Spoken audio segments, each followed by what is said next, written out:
Boa noite, sejam todos bem-vindos. Eu sou Luiz Alberto Verri, atuo com vacinas desde 1996, pediatra, e quero agradecer a presença de todos. A Clínica Previna, como que muitos devem estar assistindo aqui a gente, há mais de 10 anos a gente sempre, no mínimo 2 vezes por semestre, a gente fazia eventos presenciais, sempre trazendo pessoas para transmitir cunho científico. E com a pandemia, isso realmente nós não conseguimos mais poder realizar. E daí que surgiu a primeira ideia de fazer a primeira webinar da Previna. Bom, a partir do momento que nós decidimos fazer, qual seria a pessoa melhor indicada? Lógico que o primeiro pensamento sempre foi com o Dr. Condino, né? Condino que é um cientista, e além de tudo ele é um pediatra, que tem toda uma clínica por detrás dele. Então é muito importante, quer dizer, não adianta nada ser cientista sem ter toda a clínica. E nós decidimos conversar com o Condino, e ele gentilmente virá falar com a gente hoje. O Condino, ele é presidente do Departamento de Imunologia da Sociedade Brasileira de Pediatria e professor titular de Imunologia do Instituto de Ciências Biomédicas da USP. Ele irá falar com a gente sobre imunidade do Covid-19, novas perspectivas. Agora, já vou fazer uma brincadeira com o Condino, mas ao mesmo tempo vou fazer uma provocação com ele. Por quê? Hoje, conversando na sala dos médicos, estamos conversando sobre o que o Condino ia falar, tudo, o pessoal discutindo se os exames que iriam pedir, se pedia exame, se não pedia, quanto tempo durar a imunidade.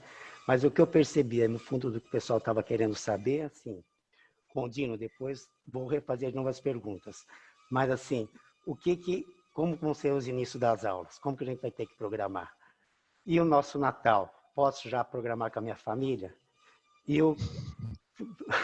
E como que nós vamos pensar no Réveillon? E aí, já podemos preparar champanhe para a gente estourar no Réveillon? E o Carnaval? Vamos para o sambódromo ou não? Então, são coisas práticas que talvez a gente consiga hoje tirar alguma coisa do Condino, que ele possa pelo menos abrir para a gente algum pensamento de poder programar o segundo semestre. O primeiro semestre realmente foi muito atribulado, foi cheio de novidades, cada dia uma novidade. E vamos ver se com o segundo semestre a gente, com essa hoje palestra do Condino, a gente pode adiantar.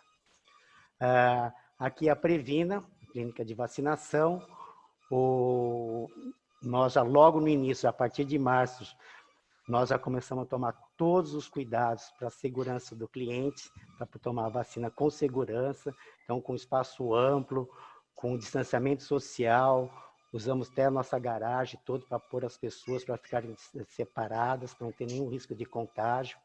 E já há mais de 2 anos a gente já tinha o serviço de vacinação a domicílio, e agora foi só intensificado. Então, nós temos serviço de a domicílio à disposição, nós temos feito aqui o drive-thru, muito eficiente, que o paciente sente seguro, é muito bacana e realmente é uma coisa que veio para ficar. Então, eu percebo que essas duas situações, tanto o drive-thru como a domicílio, a vacinação a domicílio, são serviços que nós estamos oferecendo muito bacana.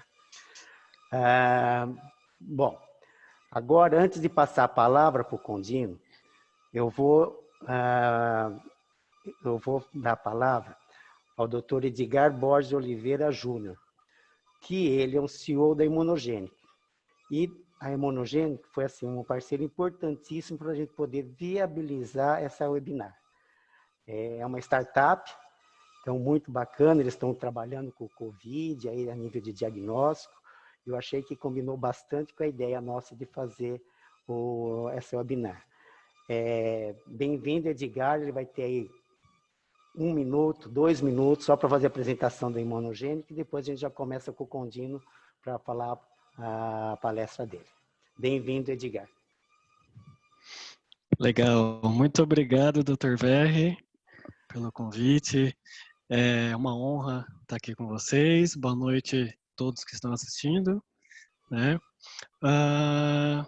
Bom, como representante da Imunogenic, né, nessa noite, para quem não nos conhece, somos uma startup, como o Dr. Verri falou.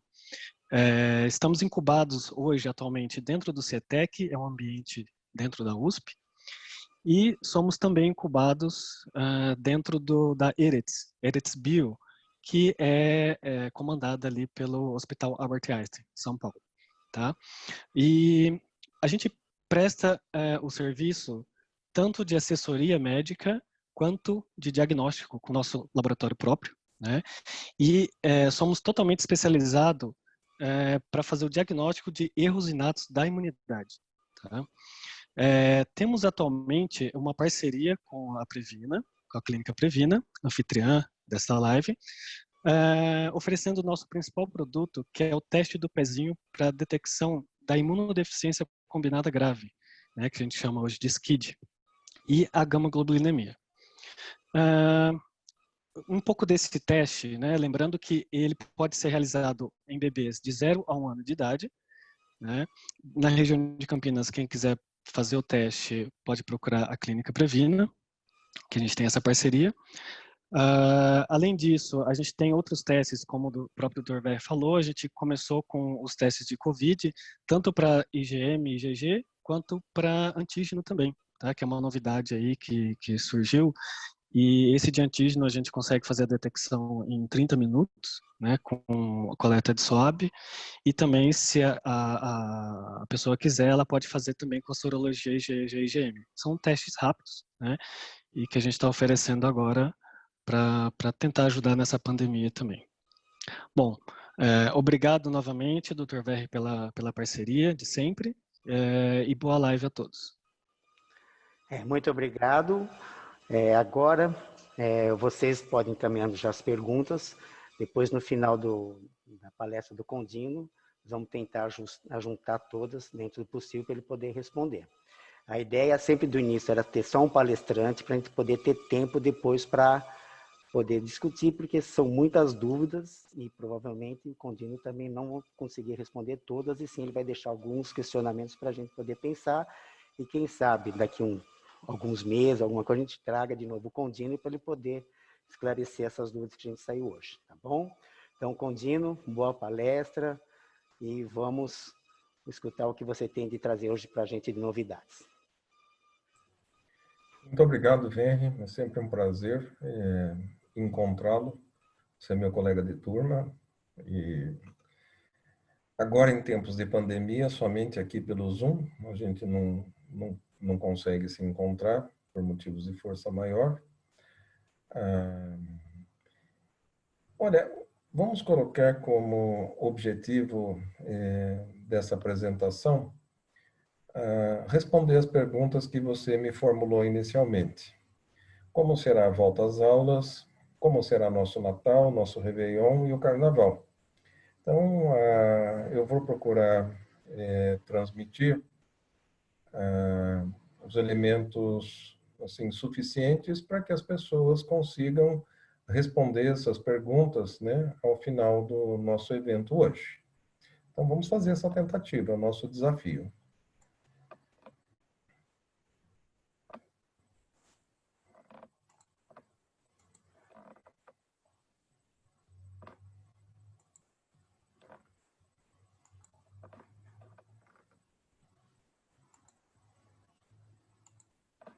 Está todo mundo vendo a tela? Ok, posso prosseguir? Bem, o assunto de hoje é falar sobre a infecção causada pelo SARS-CoV-2. Trata-se de um vírus, é um RNA vírus envelopado, é um vírus grande comparado a outros vírus, 4 vezes maior que o vírus do HIV, que é um vírus muito conhecido entre nós. Esse vírus, ele é novo, entre aspas, para nós, porque ele virou um motivo, né, de uma causa de uma pandemia que afeta o mundo todo. Mas ele, na verdade, essa família de coronavírus, ele é um vírus já meio velho conhecido nosso. Então, muitos de nós já tivemos resfriadinhos e gripezinhas pelo coronavírus, pelo vírus dessa família. E 2 deles já causaram problemas relacionados à síndrome de angústia respiratória grave, né? Um deles na China, e outro deles no Oriente Médio, num passado relativamente recente. Esse vírus, que foi denominado SARS-CoV-2, ele tem essa anatomia, né? Então, ele é um RNA vírus envelopado, destacando aqui da estrutura dele essa proteína S, a spike, a qual tem grande interesse do ponto de vista de desenvolvimento de medicamentos, de anticorpos, de vacinas, porque essa estrutura, a proteína spike, que utiliza um receptor para entrar nas nossas células. Então, o vírus, na presença de uma serina protease, ele vai se ligar a um receptor ACE2, a enzima conversora de angiotensina 2. Com isso, ele cliva esse receptor, entra, e ele abre, coloca seu RNA lá dentro, utiliza a maquinaria celular, e ele passa a se replicar numa alta taxa de infecção, e gerando muitos vírions. Com isso, esse vírus se propaga, né? O mecanismo de entrada dele é pela via respiratória, e ele tem uma alta contagiosidade. Então, o grande destaque é essa estrutura, e ela que é o alvo dos chamados anticorpos neutralizantes. É isso que nós queremos produzir com as vacinas. Então, ao entrar nas células, coronavírus, de uma maneira geral, utilizando o receptor ACE2, lá dentro, né, nós temos receptores de reconhecimento padrão em nossas células. Esses receptores de reconhecimento padrão ligados à imunidade inata, né, destacando aqui o TOL7, TOL8 e TOL3, eles reconhecem a presença do vírus e vão ativar o chamado estado antiviral dentro das células que são infectadas pelo vírus, no nosso caso, as células do epitélio respiratório. E esse estado antiviral, ele é basicamente mediado pela família dos interferons, que a gente sempre ouviu falar nos cursos de imunologia, aqui com destaque a família do interferon tipo 1. A célula respiratória, portanto, entrando num estado antiviral, ela é capaz, né, dentro do proteossoma, degradar esse vírus. Mas vírus da família do corona, eles são capazes de driblar esses mecanismos da resposta da imunidade inata em cada uma dessas proteínas adaptadoras ligadas à ativação do estado antiviral. Então, tem gente que vai se dar bem, tem gente que vai se dar mal. E isso já é muito bem documentado na família dos coronavírus. Especificamente, falando do SARS-CoV-2, então ele está aqui dentro, olha, entrou na célula do epitélio respiratório ciliado, né? A mucosa do aparelho respiratório, né? A camada mais superficial é o epitélio respiratório ciliado, estratificado, e mesmo o pneumócito que está lá, né? Dentro do pulmão, no alvéolo. Então, uma vez que o coronavírus penetra, ele ativa esse estado antiviral, secreta interferon 1, interferon 3, interleucina beta, né, e a interleucina 18.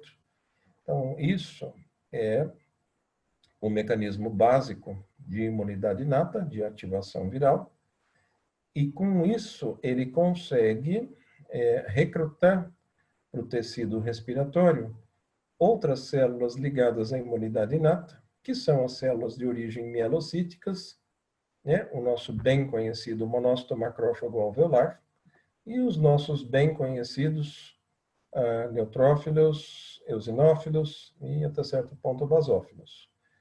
Essas células todas, elas têm receptores de reconhecimento padrão, ajudam no combate ao vírus. Neutrófilo, ele é uma célula que, quando ativada, ele passa por um mecanismo da chamada netose, ou seja, a geração das neutrophil extracellular traps. Ele secreta quimiocinas que são produtos quimioatraentes que recrutam outras células. As neutrophil extracellular traps, essas redes, elas, na verdade, se originam na explosão do neutrófilo e na exposição da sua cromatina com todas aquelas enzimas microbicidas. Só que, ao mesmo tempo que são enzimas microbicidas, elas também podem induzir ao dano tecidual e recrutar mais inflamação. Os macrófagos, a gente brinca na imunologia que o destino de um neutrófilo é a barriga do macrófago, porque ele faz a captação inicial dos patógenos, e é bom atualizar que os neutrófilos, eles não se envolvem somente com bactérias, eles também se envolvem com vírus. E os macrófagos chegam para captar esses neutrófilos, né, que explodiram, geraram a netose, e eles também se ativam. O macrófago é uma célula poderosíssima, e no nosso pulmão, nossa via respiratória, ela é repleta de macrófagos que mantêm um sistema de imunovigilância e proteção da via respiratória, da imunidade inata e inespecífica. Eles são uma fonte grande de fator de necrose tumoral, TNF-alfa, de interleucina 6, de interleucina 1, interleucina 18. São todas citocinas pró-inflamatórias da chamada imunidade do tipo 1. E com isso, nós conseguimos estabelecer uma reação inicial que pode eliminar o SARS-CoV-2 já nessa etapa e nem evoluir para a imunidade adaptativa. Então, isso explica, pelo menos em parte, o porquê algumas pessoas testam positivo para o SARS-CoV-2 e depois nem geram anticorpos. Por quê? Porque o sistema imunináptico dessas pessoas, ou seja, a conversa entre epitélio respiratório, neutrófilo, eosinófilo e macrófago, eliminou o vírus por mecanismos básicos da imunidade. Esses mecanismos são muito bem estabelecidos nas crianças. Tem muita criança que tem forma oligossintomática ou assintomática e elimina o coronavírus por aí. Nem chega a gerar anticorpo. Né? Agora, o porquê que determinados adultos fazem isso, trabalham dessa maneira, e porque outros evoluem para uma tempestade de citocinas, que é plantada nessa fase, né? Então é aí onde entram os fatores genéticos e também a carga viral, logicamente. Com relação à imunidade adaptativa, que é onde fica a memória imunológica, existe a participação dos linfócitos T e dos linfócitos B. Com relação aos linfócitos T, vamos recordar os mecanismos bem conhecidos da imunologia. As células CD4, elas regulam a resposta imune, elas secretam interferon gama, que é extremamente importante para dirigir a síntese de anticorpos para o lado da IgG, ou seja, ela vai interagir com as células B. E o interferon gama, por sua vez, ele ativa os macrófagos que nós acabamos de falar, de novo, no contexto da imunidade tipo 1. Também geram TNF-alfa, que é uma citocina pró-inflamatória, também geram interleucina 2. A interleucina 2 é uma citocina extremamente importante para a linfoproliferação. Então, vocês percebam que no desenho aí, são vários linfócitozinhos que estão proliferando, e os linfócitos B também, eles proliferam com esse estímulo. E isso interage diretamente com a célula CD8. A célula CD8 é uma célula extremamente importante para a eliminação do vírus. Então, é um mecanismo clássico. Então, como é que os linfócitos T matam vírus? É simples. O linfócito CD8, ele tem lá dentro uma metralhadora giratória cuja bala, cuja munição chama-se perfurina. São proteínas formadoras de poros. Quando o linfócito B se ativa, ele, por interação cognata com as células parasitadas, ele se aproxima e ele descarrega as perfurinas, que têm uma ação detergente na membrana celular. Então, as células parasitadas por vírus vão ficar todas esburacadas e, por um desequilíbrio osmótico, elas morrem. E uma vez que elas morrem, os vírus que estão lá dentro não têm mais um hospedeiro para poder usar a maquinaria e poder fazer o seu RNA ser replicado. E com isso os vírus também morrem. Então, quando você mata o hospedeiro, você mata o parasita.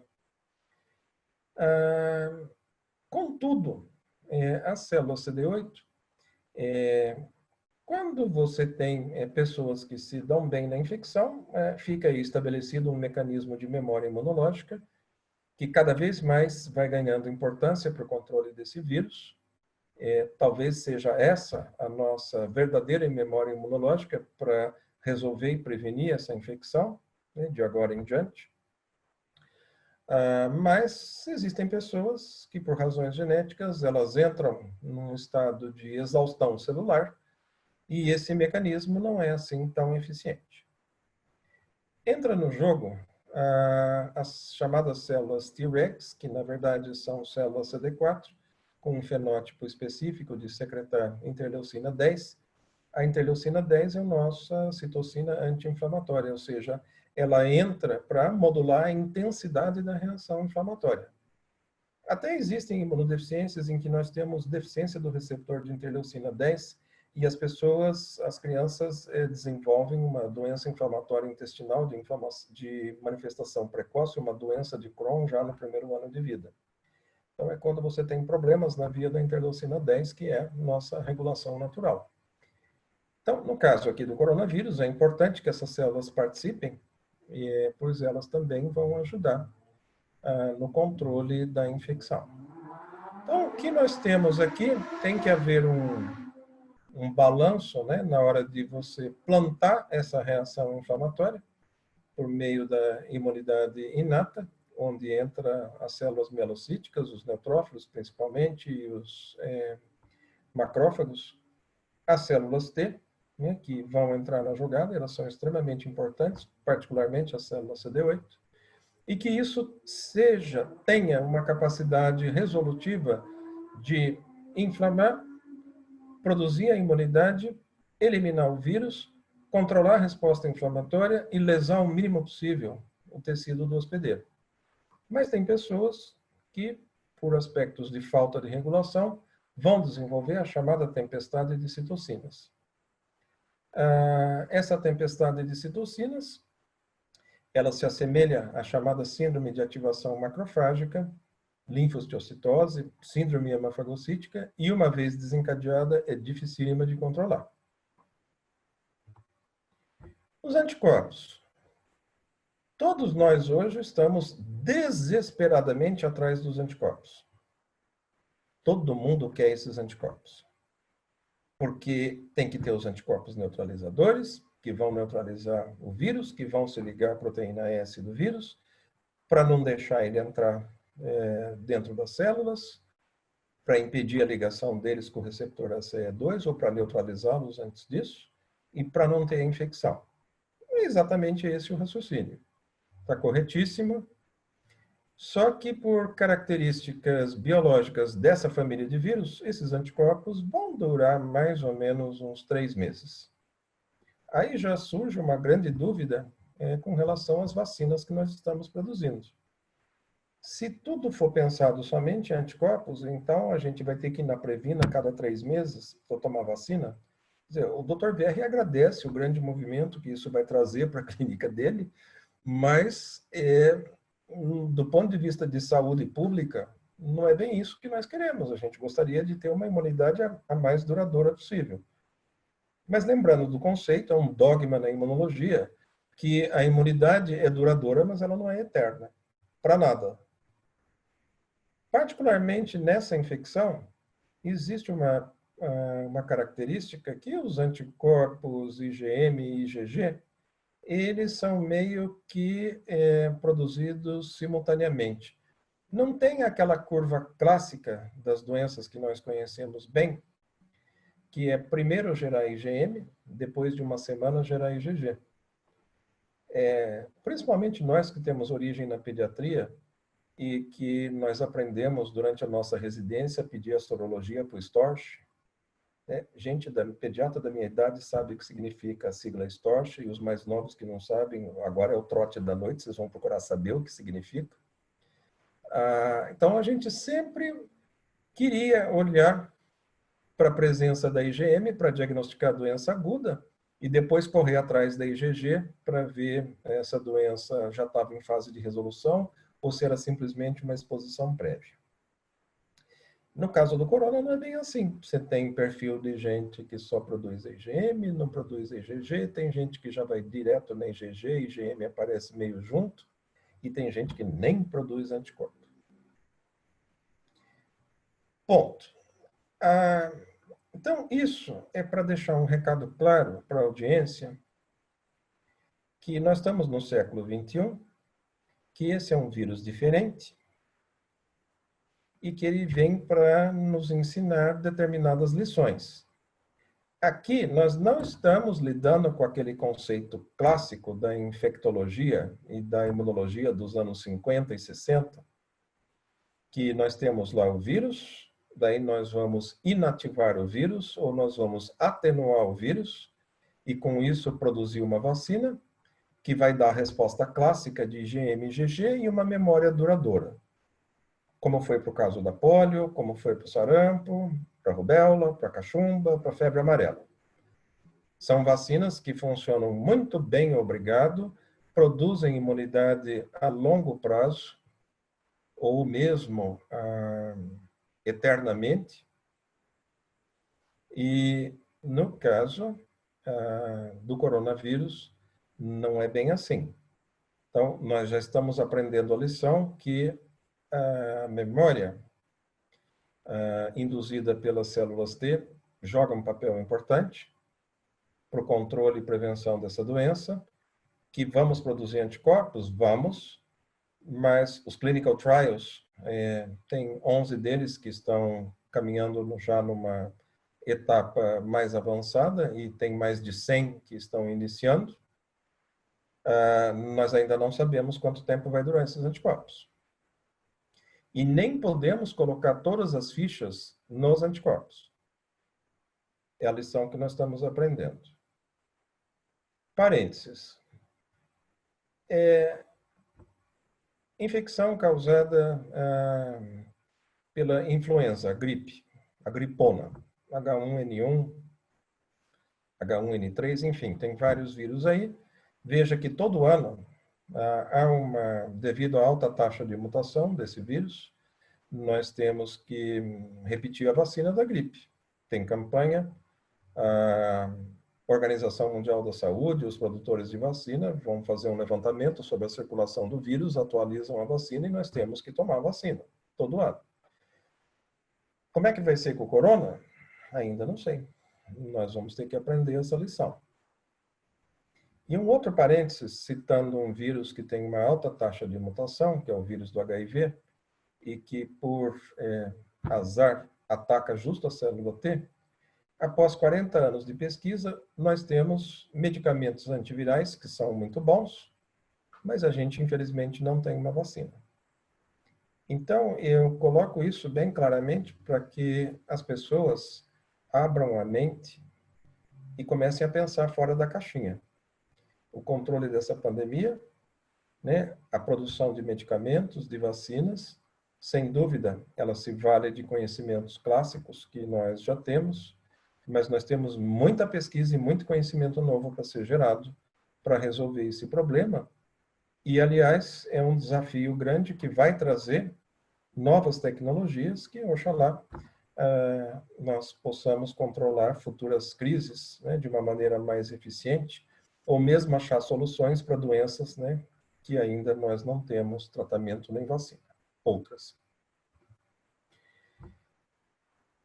Por onde que esse vírus entra? Então, no momento, o grande apelo a gente quer desesperadamente uma vaga na UTI com ventilador, porque como o vírus ataca o pulmão, eu vou ter uma tempestade de citocina no pulmão, eu não vou conseguir respirar, eu quero um respirador, eu quero minha vaga garantida. Então, tudo bem, você pode até ter sua vaga, mas não é garantido que você vai sobreviver. A mortalidade de quem está internado é alta. Então, o receptor ACE2, ele é expresso numa quantidade considerada intermediária, ou menor, né, leve nos pulmões, no tecido cardíaco, numa intensidade moderada, no intestino, em alta densidade, nos testículos, uma alta densidade, na vasculatura, né, numa moderada ou menor intensidade, no fígado, no cérebro não, mas de uma maneira interessante, um possível mecanismo de penetração do vírus é pelo bulbo olfativo, e lá ele pode atingir o sistema nervoso central. Então é importante que as pessoas guardem isso, e a gente também pense de uma maneira mais ampla e fora da caixinha, de que a coisa não é só pulmão. Pulmão é o apelo atual, é a principal e mais conhecida causa de mortalidade do ponto de vista epidemiológico, porque o vírus é de contágio respiratório, mas nós não sabemos como vai ser o ano que vem, do ponto de vista de sequela na via respiratória. Como tem receptor ACE2 no testículo, não sei se a gente vai ter uma geração de homens estéreis, como complicação tardia. Vamos lembrar que a cachumba pode causar o mesmo problema. Esse é já um conhecimento muito bem estabelecido na medicina. Nós não sabemos se vai aparecer complicação tardia nos rins. E com relação ao cérebro, nós já aprendemos que ele pode entrar sim via bulbo olfativo, e in vitro já foi demonstrado que ele penetra no neurônio. Então, será que o ano que vem a gente vai ter consequência de crianças que nasceram de mães com coronavírus? A gente vai ter um problema parecido com o da Zika? Então, os pediatras vão ter que ficar muito atentos com relação a isso. E também, com relação à vasculatura, nós estamos vivendo a experiência que algumas crianças desenvolvem uma síndrome inflamatória multissistêmica, que se assemelha à doença de Kawasaki. Então, pode acontecer. Então, exatamente por conta da distribuição dos receptores ACE2, é que nós temos bem documentada as manifestações extrapulmonares dessa doença. Então, pode afetar o cérebro, os olhos, a olfação, a pele, o intestino, o rim, o fígado, o coração. Então, essa questão do coração é crítica, porque se nós temos pessoas já com algumas comorbidades que podem afetar o coração, problemas com dislipidemias, hipertensão, diabetes, ou mesmo problemas cardíacos, e em cima disso ainda se utiliza medicação com potencial cardiotóxico, as pessoas podem morrer do coração. Fica todo mundo olhando para o respirador e para o pulmão e esquecendo que a pessoa pode morrer pelo coração. A evolução é mais branda em crianças? Como a gente é pediatra, eu gosto sempre de falar em temas em pediatria. Aparentemente, sim. Por quê? A criança, quando nasce, ela vai ter o chamado desenvolvimento neuropsicomotor. Tem o desenvolvimento físico, neurológico, e o sistema imune também vai ser desenvolvido e vai por etapas. Então, a criança, principalmente as mais novas, elas são muito mais imunidade inata do que imunidade adaptativa. Os anticorpos, na verdade, a maturidade plena da criança chega lá na adolescência, próximo do vestibular. Então, as crianças, elas são mais focadas na imunidade inata. E essa imaturidade imunológica explica bastante a questão das infecções de repetição das crianças novinhas que frequentam ambiente escolar e creche.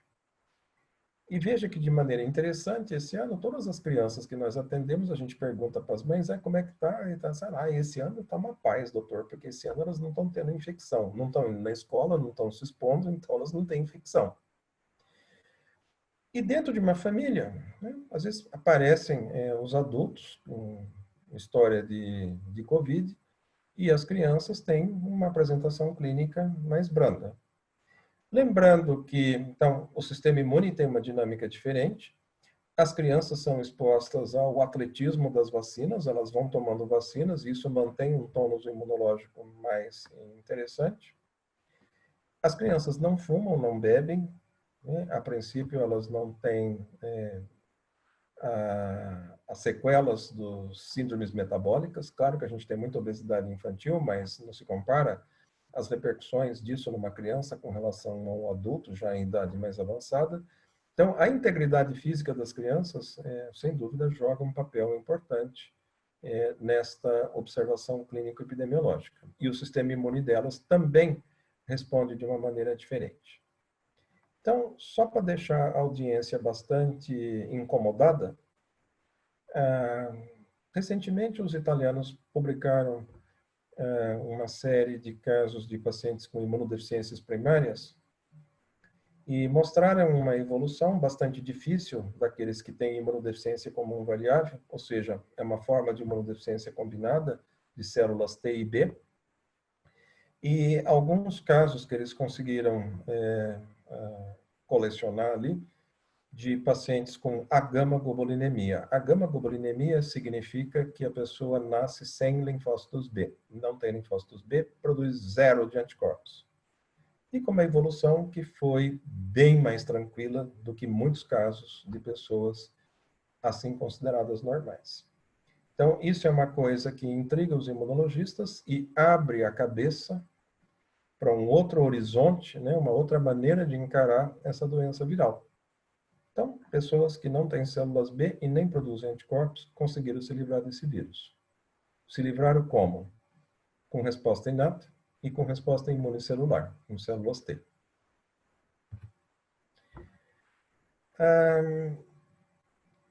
As crianças, então, têm esta característica de poder apresentar essa síndrome semelhante ao Kawasaki, e que, na prática, elas serão tratadas de uma maneira, né, do ponto de vista terapêutico, elas serão tratadas de uma maneira parecida com o Kawasaki. Até porque nós não temos tratamento específico para o COVID. Né? Existem muitos estudos e vários medicamentos, vários protocolos que vêm sendo testados. Para nós imunologistas, olhando para esse vírus, é um vírus com relativamente pouca variabilidade genética, mas com um amplo espectro de doenças. Existem formas assintomáticas, oligossintomáticas, moderadas e graves. Com comorbidades bem conhecidas, obesidade, diabetes, hipertensão, eventualmente outras doenças crônicas, mas existem pessoas que não têm comorbidade nenhuma, até mesmo crianças, que ao se deparar com esse vírus pela primeira vez, elas desenvolvem ou uma forma grave ou fatal da doença. Então, para a cabeça de imunologista que trabalha com imunodeficiência, então a pergunta que nós fazemos é: existe uma suscetibilidade genética a esse vírus? Então, o espectro clínico leva a crer que sim.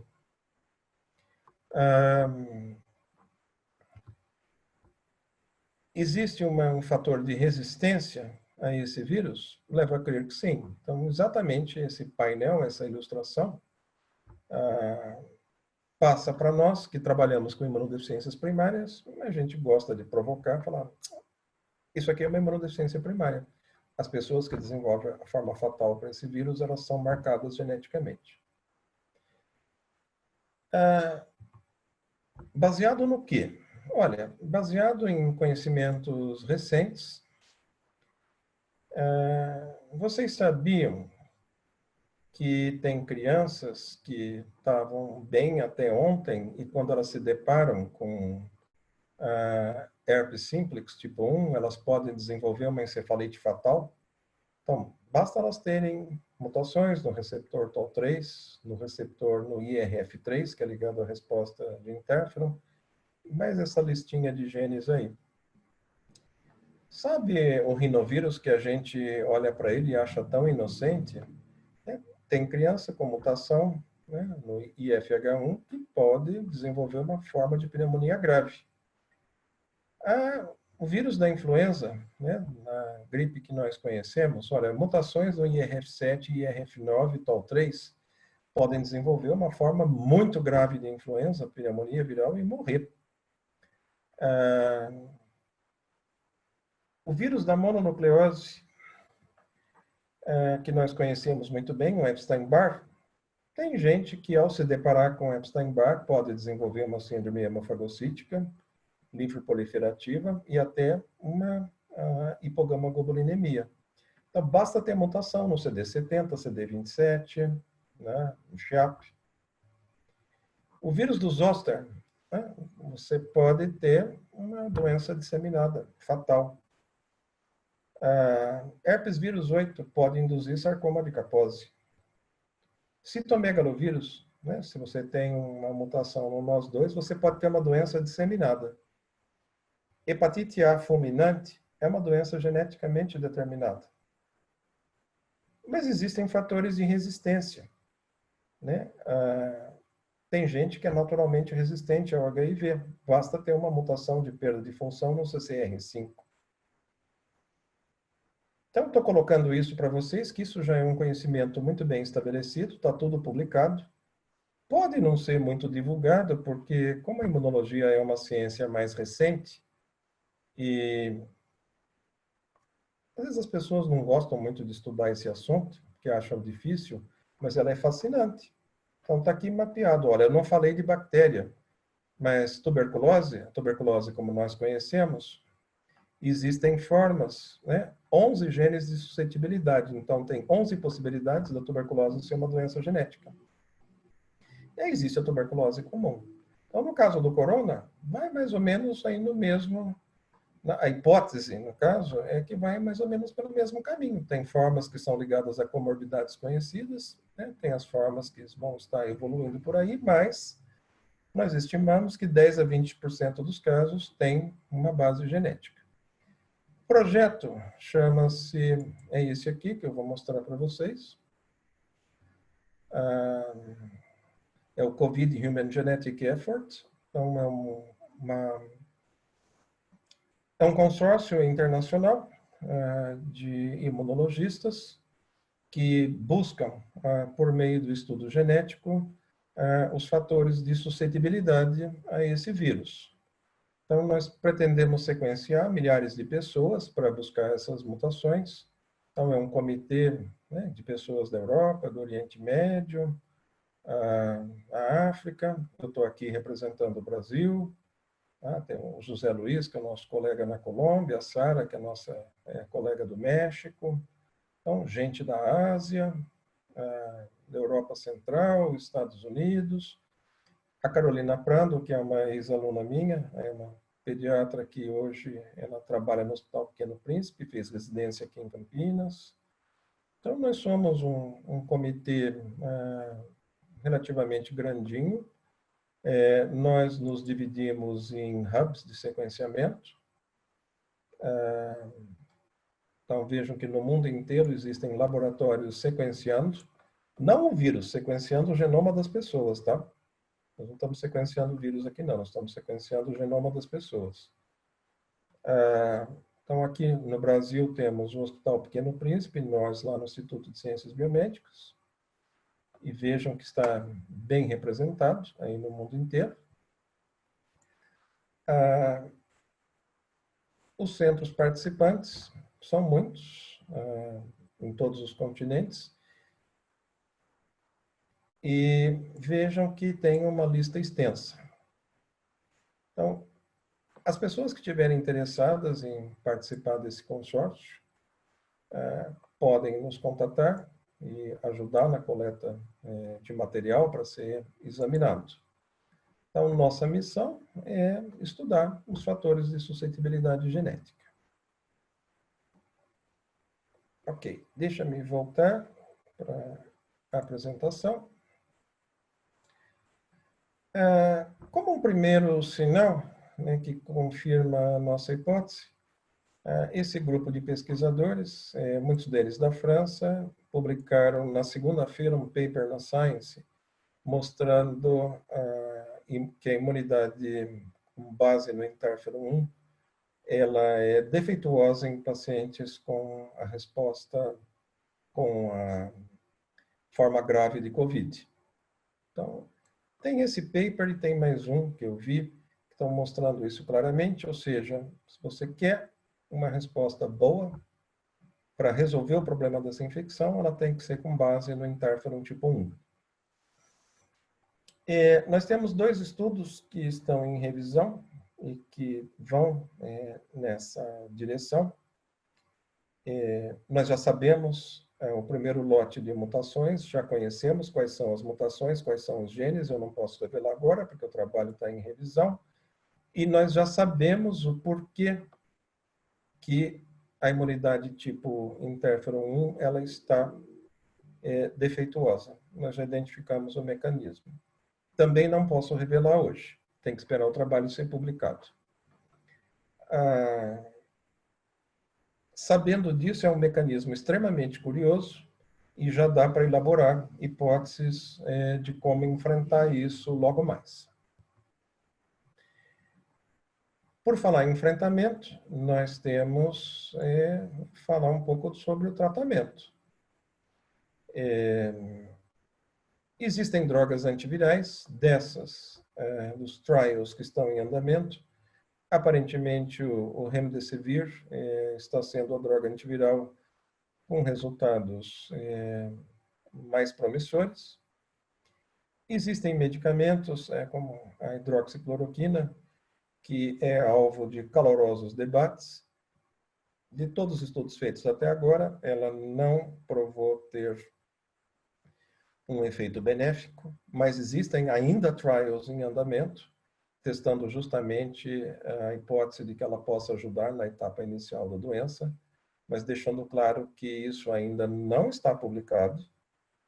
Então, no momento, não existe uma recomendação formal para usar esse medicamento. Com relação à terapêutica anticitocinas, o tocilizumab, que é um medicamento antirreceptor de IL-6, existem trials com resultados preliminares aparentemente atrativos para este medicamento. E existem os trials e medicamentos em desenvolvimento com base em anticorpos, que nós tanto queremos para atuar lá na proteína S ou eventualmente outros alvos que controlam essa infecção. Então, existem trials de plasma convalescente, desenvolvimento de anticorpos monoclonais e as vacinas que nós tanto queremos. Dos medicamentos de linha mais comum, a dexametasona, que é um corticosteroide muito bem conhecido por todos nós, utilizado 6 miligramas ao dia em pacientes internados durante um período. Então, da linha de trials do Recovery, ele mostrou que ele pode ter um efeito benéfico, sim. Tanto é que ele vem sendo oficialmente adotado. Eu digo para vocês que faz muito sentido. Quando eu vi a história da dexametasona, eu meio que achei, puxa vida, né? Quando a gente faz pesquisa básica e depois de tantos anos encontra uma aplicação e uma explicação disso que se traduz na prática clínica. Então, tem um trabalhinho aqui que foi produzido quando eu era um simples pós-doc, há 25 anos atrás. Nós testamos dexametasona em células de linhagem mielocítica, a THP1, que se transforma em monócitos macrófagos, e nosso alvo foram genes da chamado sistema NADPH oxidase, que é o sistema que gera radicais livres e matam bactérias. Mutações nesses sistemas geram a chamada doença granulomatosa crônica, que é uma imunodeficiência já muito bem conhecida, em que os macrófagos não conseguem matar bactérias. Como o comportamento desses genes é ligado à imunidade inata e ao sistema inato, e a gente já conhecia 25 anos atrás, pelo menos já tinha as observações clínicas sobre síndrome hemofagocítica, síndrome de ativação macrofágica, as leucemias mieloides, né, que uma vez desencadeadas, na época eram de difícil controle. Então, nós tivemos interesse em testar essa hipótese se esses genes poderiam ser modulados por medicamentos anti-inflamatórios. Um deles, o clássico, que são os corticoides, a dexametasona, e o outro, a indometacina, que é um anti-inflamatório não hormonal que inibe a síntese de prostaglandinas. A dexametasona, para ela fazer o efeito de inibir esses genes, ela tem que ser dada antes da diferenciação das células para macrófagos. É isso que nós mostramos nesse trabalho, e ele foi publicado no Journal Immunology, que era a principal revista na época, em 98, 97, 98.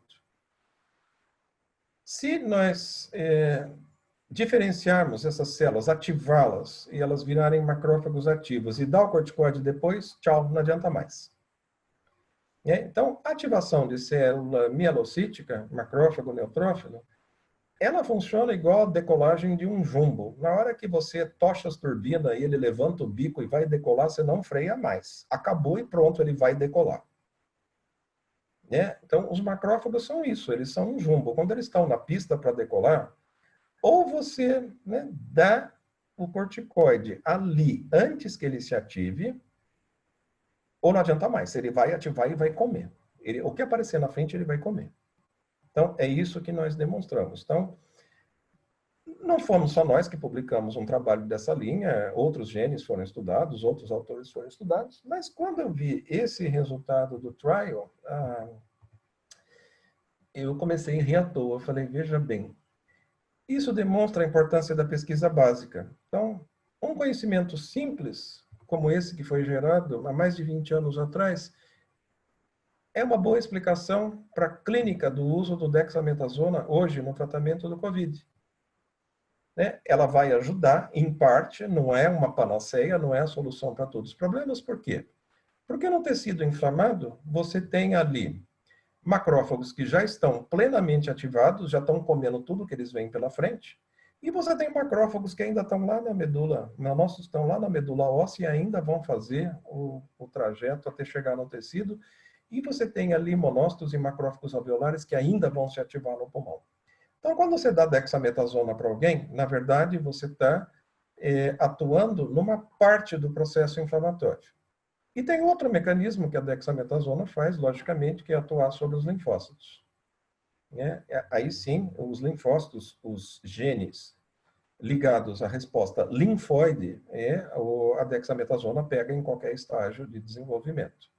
Mas, para macrófago, onde é a origem da tempestade de citocinas, tem que ser dado antes, não adianta dar depois. Nós hoje falamos sobre muitos medicamentos. Está todo mundo desesperado, querendo remédio para fazer alguma coisa com essa doença.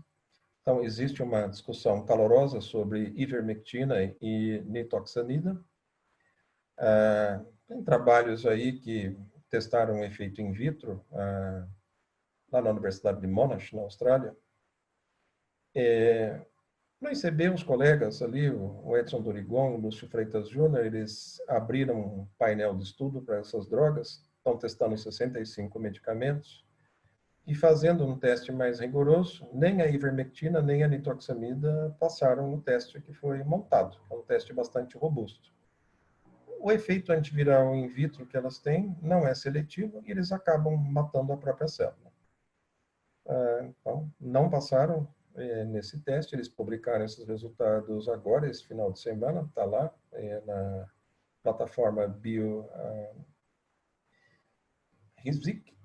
no dia 10 de julho. Então, quem quiser consultar, o trabalho ainda vai passar por revisão de pares. E tem duas drogas que eles descobriram que podem se tornarem candidatas a serem testadas, que é o Brequinarf e a abiraterona, uma é um antitumoral de próstata e outro é um antitumoral e antiviral. Se alguém vai se interessar por testar isso clinicamente, aí já é outra história.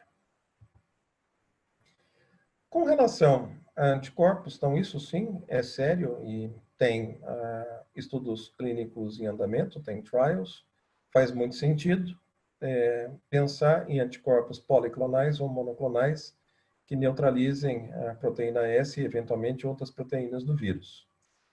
Então, cada semana nós escutamos alguma coisa que tem um laboratório que lançou um anticorpo monoclonal anticorona. Joia, muito bom.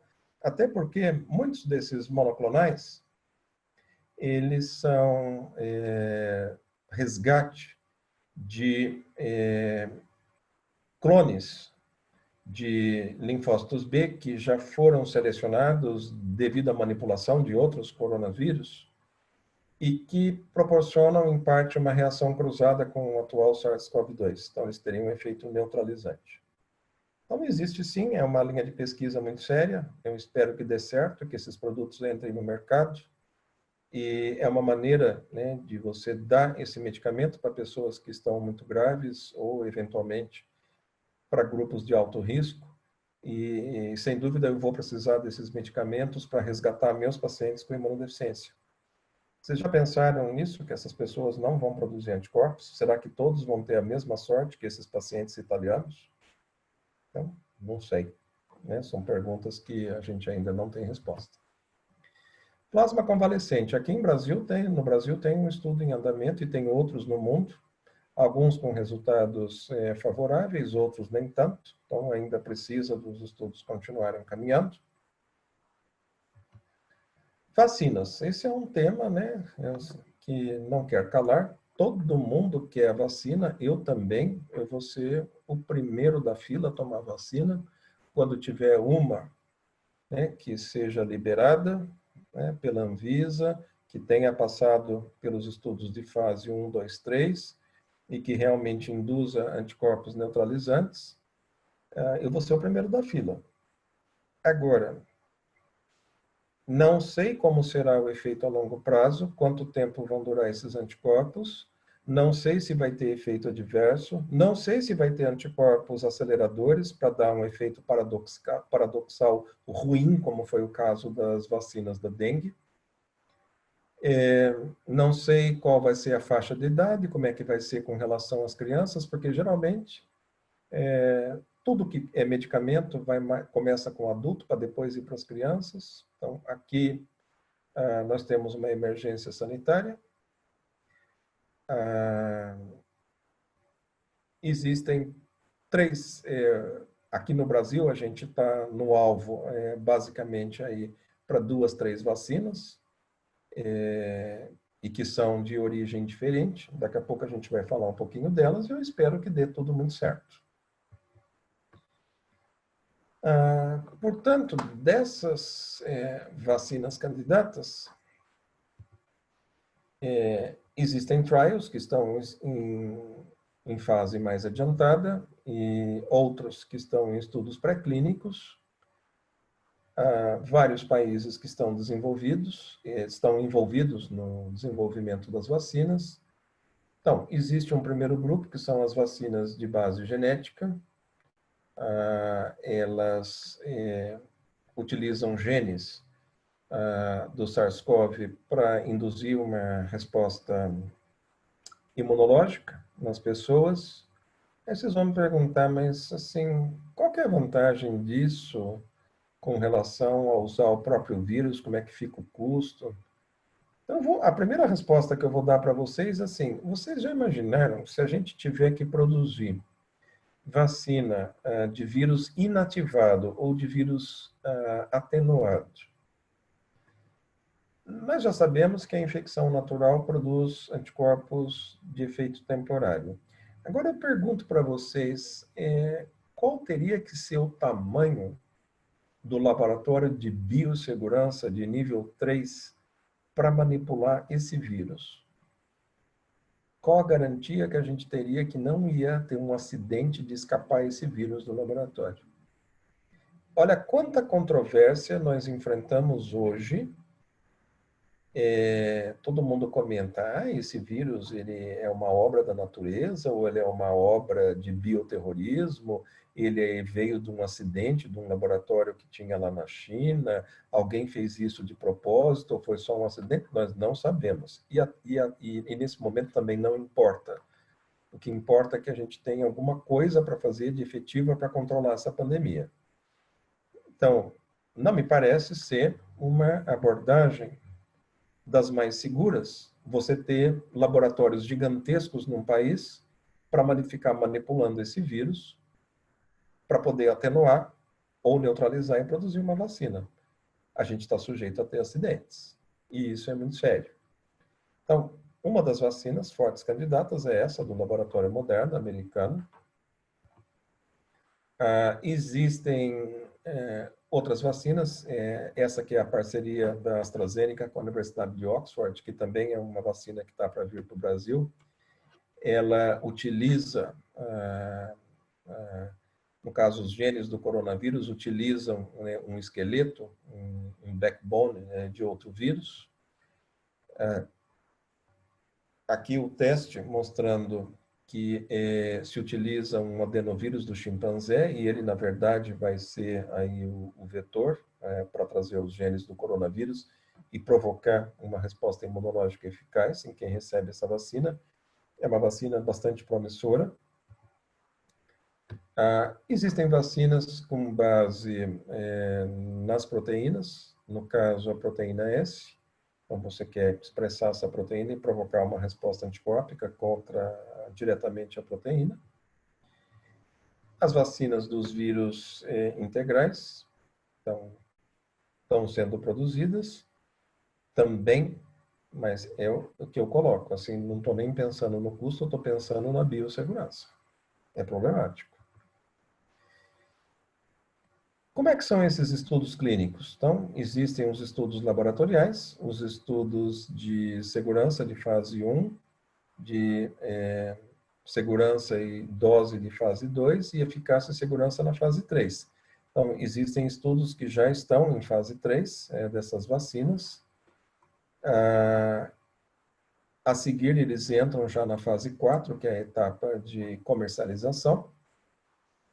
Então, nós aqui no Brasil já estamos providenciando acordos de produção, invase e distribuição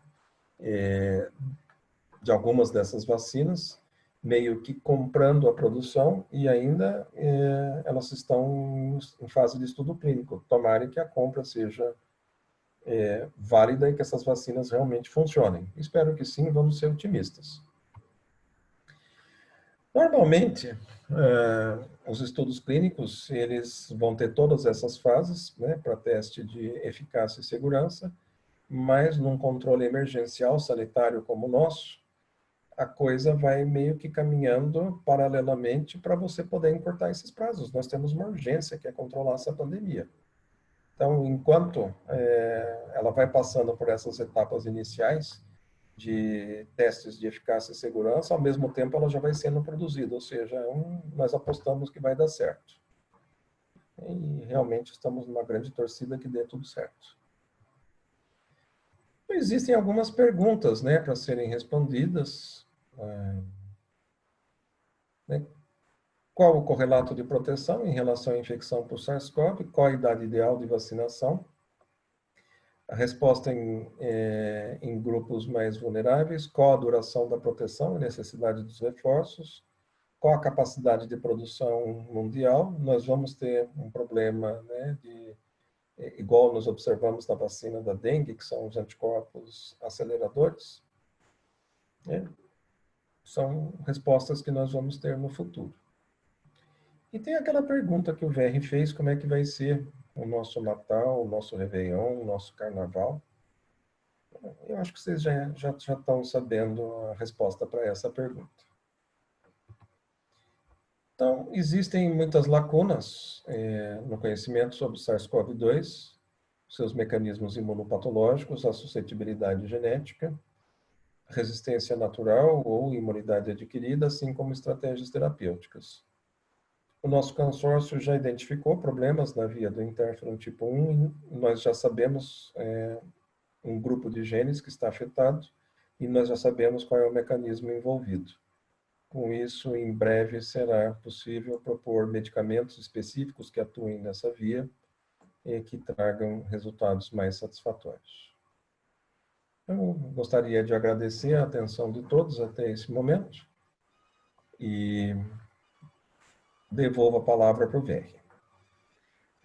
Condino, muito obrigado. Excelente palestra, muito explicativa. Eu particularmente adorei.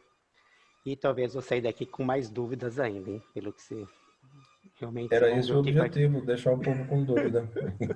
E eu estou devolvendo as perguntas para vocês. Olha, Condino, chegaram várias perguntas, o pessoal mandou tanto aqui pelo chat, como também pelo WhatsApp da clínica, tudo.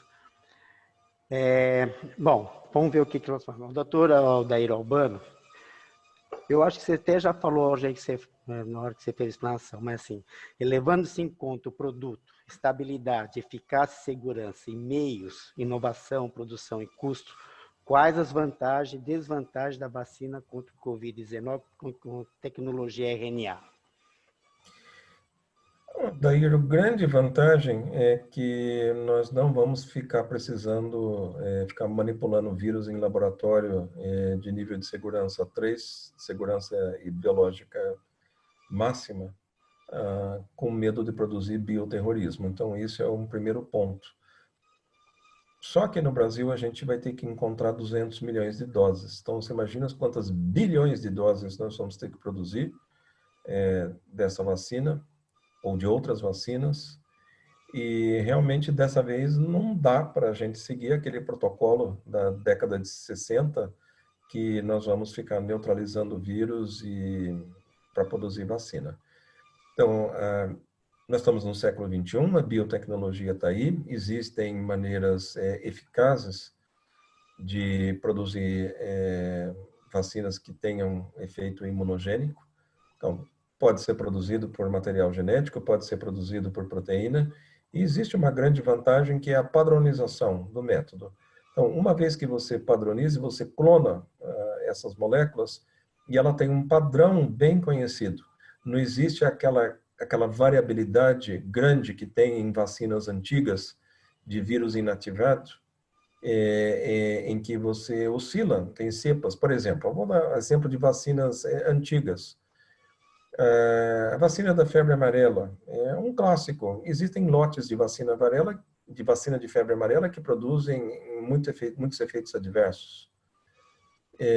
Agora, se nós temos uma vacina com tecnologia recombinante, você consegue padronizar isso de uma maneira muito melhor. E o fato de utilizar tecnologia recombinante não significa que ela seja cara, porque quando você leva para a escala de bilhões, o custo cai muito, sem dúvida. Talvez fique mais barato do que você manter laboratórios gigantes com nível de segurança 3. Bom, Condino, eu acho que assim, tem algumas perguntas que eu acho que vale a pena. Bom, eu vou fazer a primeira pergunta do Marcelo, que é cardiologista.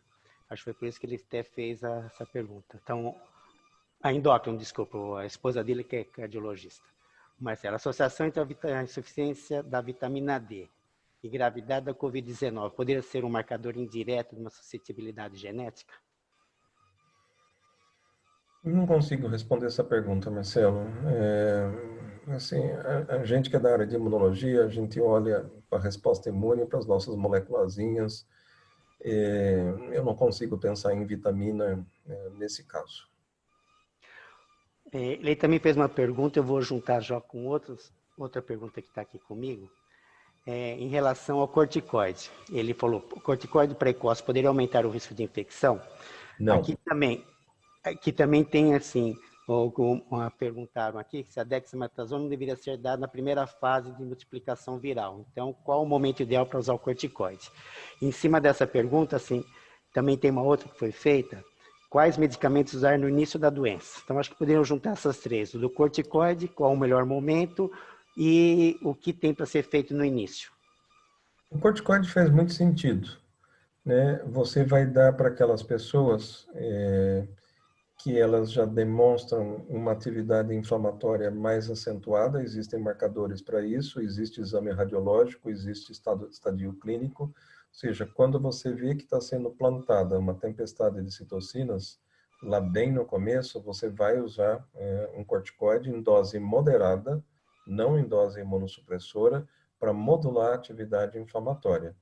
Não tem necessidade de usar uma dose excessiva. Até naquele simples trabalhinho que nós pudemos fazer 22 anos atrás, uma dose muito baixa de dexametasona já era suficiente para conter esses genes, ou seja, a dose imunomoduladora, não a dose imunossupressora. Por quantos dias? Os protocolos atuais estão prevendo aí entre 5 a 10 dias, né, na dose de 6 miligramas de dexametasona. Tem lugares que já estão adaptando essa dose para outros corticoides. E eu digo para você, para mim, como imunologista, faz muito sentido, até porque pelos mecanismos que nós estamos verificando no momento, eu não posso revelar agora, infelizmente, desculpa, mas o corticoide faz muito sentido. Então, isso sim é um medicamento promissor e válido. Agora, sobre os atuais medicamentos que tanto se fala, né, que é a Santíssima Trindade, que tanto se discute, o fato é que nós ainda estamos esperando evidências sólidas que eles funcionem como preventivos ou no início da infecção. Até o momento nós não temos essa evidência. Quando então se acha lógico, logo no início da patologia, mesmo com sintomas leves, você usar o corticoide? Eu diria Porque pelo com sintomas moderados. Eu moderado. não veja o paciente que é assintomático ou aquele que tem sintoma leve, ele vai driblar essa infecção. Agora, o paciente que tem um sintoma moderado e de repente ele tem comorbidades, né, que apontam para uma possível complicação, aí eu acho que faz sentido usar o corticoide. Tem várias perguntas do ponto de vista de imunidade. Então, assim, o que eu vi aqui, assim, contactantes íntimos que não têm sintomas. Quer dizer, a pessoa entrou em contato, o marido está com Covid e a esposa não. Porque alguns assintomáticos e outros ficam graves. Eu acho que você mais ou menos falou do ponto de vista genético, mas eu acho que seria interessante você falar. Outra coisa aqui também que eu acho que poderia entrar nessa pergunta. Muitos indivíduos com PCR positivo para o vírus, SARS-CoV-2, não fazem título ou viragem sorológica de anticorpos. Portanto, qual o papel dos linfócitos T na imunidade contra o Covid-19? Eu não sei se você poderia também entrar em Então, vou imunidade de falar, rebanho. eu já vou chegar lá na imunidade de rebanho, vamos lá. Então, dentro de uma família, então um testa positivo para o coronavírus e outros não. Alguns vão desenvolver alguma forma grave e outros não. Quer dizer, dentro dessa perspectiva da forma grave, nós temos que lembrar, carga viral é sim importante, e a imunidade da pessoa é importante, como é que ela vai enfrentar essa infecção. Existem alguns que driblam a infecção já na fase da imunidade inata, se livram do vírus, as crianças são mestres em fazer isso, né? E tem outros que vão se complicar. Então, depende da genética da pessoa, de comorbidades e de carga viral. Imunidade de rebanho. Me desculpem, colegas, mas essa história de imunidade de rebanho aqui para esse coronavírus não vai virar. Nós já temos evidências de cidades com altíssima taxa de infecção, que a imunidade chegou em taxas abaixo de 20%, que nem de longe reflete aquilo que é necessário para considerar a imunidade de rebanho, que vai ser lá na faixa de 70% de soropositivos. Existem muitas pessoas que não vão produzir anticorpos. Existe a questão do papel do linfócito T, principalmente o CD8, que cada vez mais ganha força para a resolução dessa infecção. Então, nós sabemos que os anticorpos são importantes, mas a gente já aprendeu que os anticorpos não são tudo para controlar essa doença. Agora, eu devolvo a pergunta à plateia. Como é que você vai controlar a imunidade de rebanho sabendo que uma coisa que joga muito importante é o linfócito CD8 ou a imunidade inata? Como é que a gente vai discutir esse conceito? Porque o conceito vigente de imunidade de rebanho é com base em soropositivos. Agora, nós vamos ficar colhendo amostra de sangue, fazendo cultura de células, fazer testes in vitro para saber se tem célula positiva? Do ponto de vista de pesquisa, é totalmente possível. Mas fazer isso do ponto de vista populacional, o custo é proibitivo. Não tem dinheiro no mundo suficiente para poder pagar todos esses testes. Testes de imunidade inata, o nosso laboratório acadêmico faz. A gente desenvolveu uma expertise nisso. O custo é alto. Somente verba de pesquisa para sustentar esse tipo de teste. Agora, traduzir isso para a população, eu diria para vocês que é impossível. Então, essa conversa de imunidade de rebanho para coronavírus, pode ser que depois que exista a imunização em massa, as pessoas sejam testadas e se faça um inquérito sorológico populacional durante meses, 1 ano, 2 anos, 3 anos, 4 anos, para saber como é que está a soropositividade para essa doença. Mas não vai dar para conduzir do jeito que a gente está acostumado, não. Ó, eu tenho uma pergunta aqui que eu acho que você acabou de responder, da Sinara. Ela fala assim, muitos indivíduos com PCR positivo para o vírus SARS-CoV-2 não fazem títulos, né, de virar sorológico anticorpo.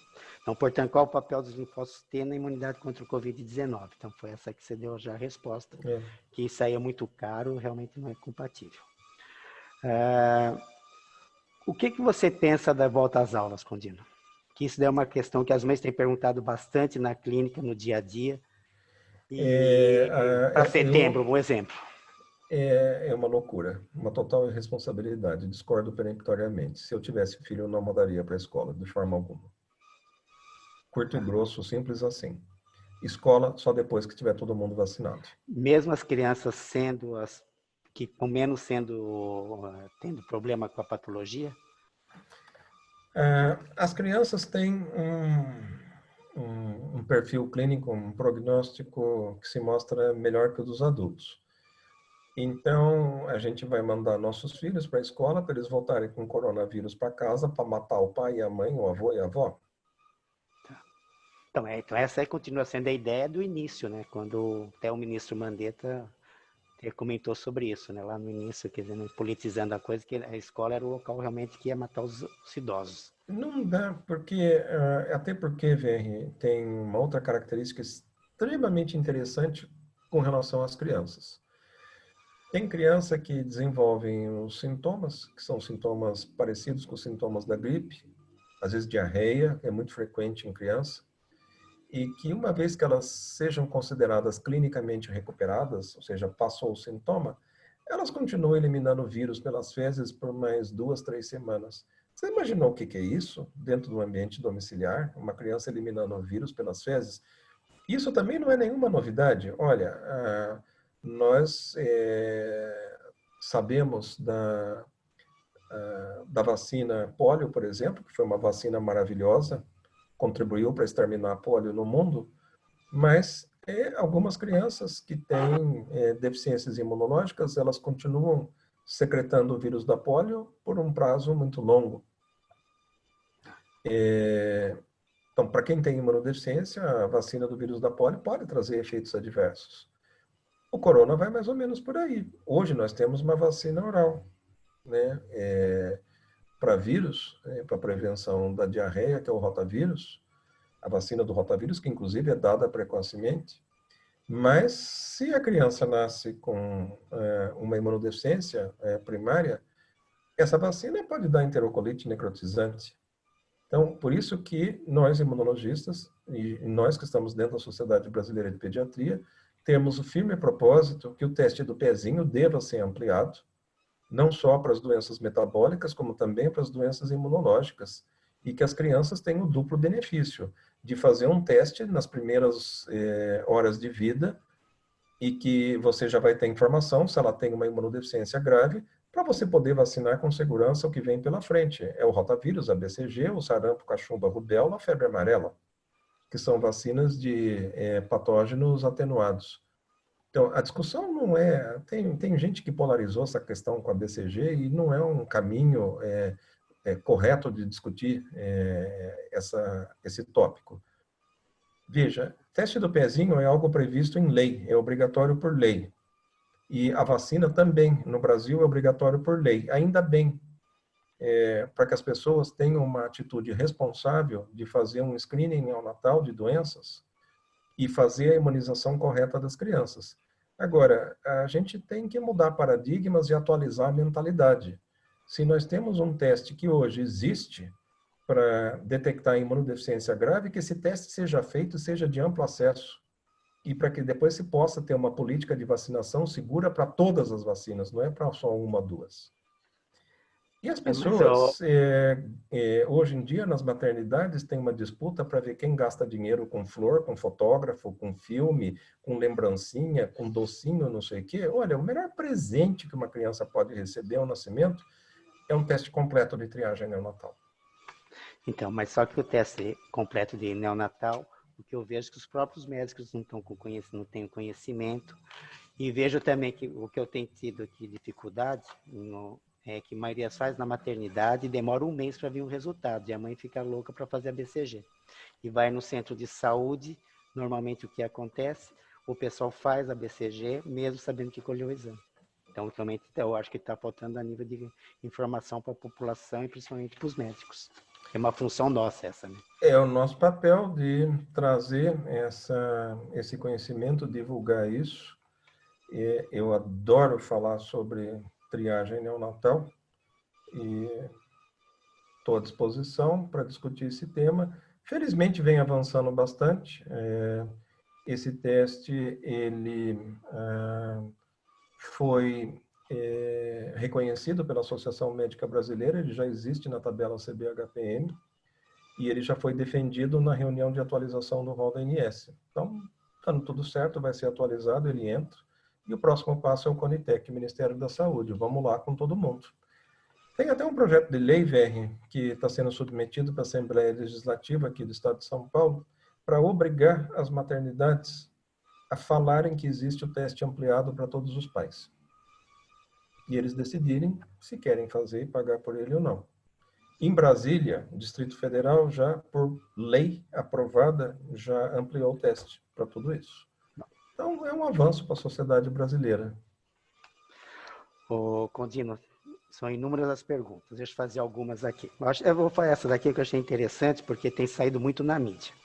Se existe lógica, vou fazer duas seguidas. Se existe lógica teórica do tipo sanguíneo, teria relação genética também?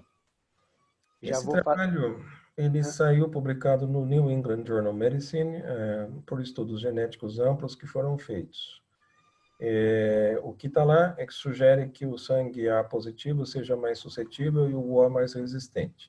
Mas eu convido os colegas a revisitarem esse paper e olharem bem para a estatística e para o odds ratio. Ela não me faz sorrir. Não estou muito convencido, não. Tá. Outra coisa, existe estudo com azitromicina devido à sua função anti-inflamatória pulmonar? Não só pulmonar, né? A azitromicina, ela é usada em outras situações. Por exemplo, a gente que trabalha com alergia, dermatite atópica grave, utiliza a azitromicina para descolonizar a pele em fases graves. Ela tem um efeito anti-inflamatório, sim. Mas se você está preocupado com o efeito anti-inflamatório, usa dexametasona, é muito mais eficiente do que a azitromicina. Apesar, né, assim, a azitromicina é um excelente antibiótico. Nós que trabalhamos com imunodeficiências, usamos a azitromicina de rotina como profilático para aqueles pacientes imunodeficientes. Então, é um excelente antibiótico. Tá. Mas você usaria, assim, voltando a uma pergunta, assim, que existe, quais medicamentos usar no início da doença? Você associaria corticoide com azitromicina? Você acha lógica essa associação ou não? Que o pessoal está desesperado. Acho sim, acho. Faz sentido. Isso faz sentido, mesmo na fase inicial. Tá. O Reinaldo Donatelli, né, da nossa turma, ele fez uma pergunta aqui para você. Se na fase inicial, com sintomas leves para moderados, está indicado o corticoide, mas se o corticoide de ação mais relevante, a dexametasona, como ela é injetável e o uso hospitalar, como proceder? Deixa eu ver se eu entendi a pergunta. Se refere a uma dificuldade da via de administração, é isso? Na realidade, pelo que eu entendo, Reinaldo, assim, se na fase inicial, com sintomas leves para moderados, está indicado o uso de corticoides, foi uma afirmação que você fez, né? Mas se o corticoide de ação mais relevante, está falando que foram os trabalhos com a dexametasona, né? E quem injetava dexametasona e de uso hospitalar, como proceder? Na realidade, ele está pensando que fique em casa, ele está pensando em alguma coisa em fazer VO. Eu acredito que seja por aí que o Reinaldo esteja perguntando. Veja, o que saiu publicado da dexametasona se refere a pacientes internados, ou seja, pacientes que já tinham um grau de gravidade maior. E é aí, por esse motivo, que ele foi utilizado por via parenteral. Então, é esse o papel da dexametasona. Então, o que eu estou comentando aqui, da fase inicial, considerando pacientes moderados, a gente não vai ficar dando dexametasona ou outro corticoide via oral para casos leves moderados em casa. Então, você imagina que o corticoide devia ser dado já no paciente hospitalizado, né? No paciente, é o que tem publicado, tá, VR? Tá. Se refere ao paciente hospitalizado. Agora, para a gente ficar usando em casa, já vi, tem, assim, vários casos dessa maneira, mas são aqueles casos limítrofes que interna no interna, interna no interna, grau de comprometimento 25%, 30%, saturação ali meio quase que no limite. Ou seja, são casos em que existe um comprometimento já moderado. Agora, essa dose ela pode ser calculada para outros corticoides. Mas vamos tornar assim oficial. O que foi publicado oficial de dexametasona são para os casos internados. E os estudos continuam. Uma outra pergunta sobre animais. Animais domésticos transmitem? Até agora ninguém provou nada. Tá. Que como que saiu na mídia tudo, o pessoal acaba sempre questionando. Bom, tem aqui outras perguntas. Uma coisa que eu achei interessante, Claudino. O mundo antes e depois da vacina. Filosófico. Pelo que eu vi, não sei se vai... Nós aprendemos tantas lições, né? Com essa pandemia, com esse vírus, é um desafio à medicina. Para quem trabalha com a pesquisa clínica ou pesquisa básica, está todo mundo desafiado ao extremo para contribuir de alguma maneira para o controle dessa situação. Seguramente os conhecimentos gerados vão ter aplicação para outras doenças, então a gente vai ganhar muito com isso, ou seja, a gente está tendo uma aceleração do conhecimento científico fantástica. Então, eu vejo muito ganho de tecnologia, biotecnologia e conhecimento na área médica e biomédica. Isso vai ter uma repercussão social importante. Nós estamos perdendo nossos entes queridos, enterrando com um caixão lacrado, isso vai trazer sequelas emocionais para todos. Nossas crianças também estão tendo sequelas de aprendizado, sequelas psicológicas e sequelas sociais. Tem um monte de gente estressada, aliás, um monte de gente não, todo mundo está estressado, uns mais do que outros.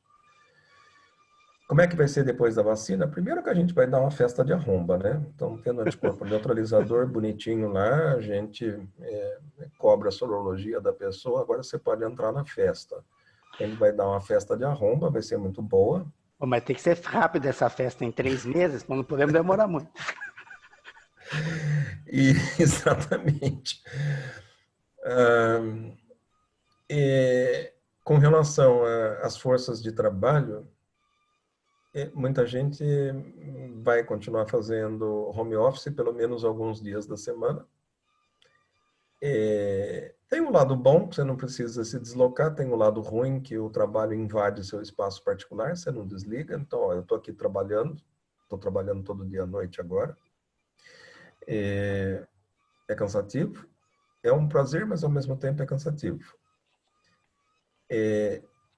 Muitos dos nossos congressos médicos, nossos eventos científicos, vai ser uma parte digital, uma parte presencial.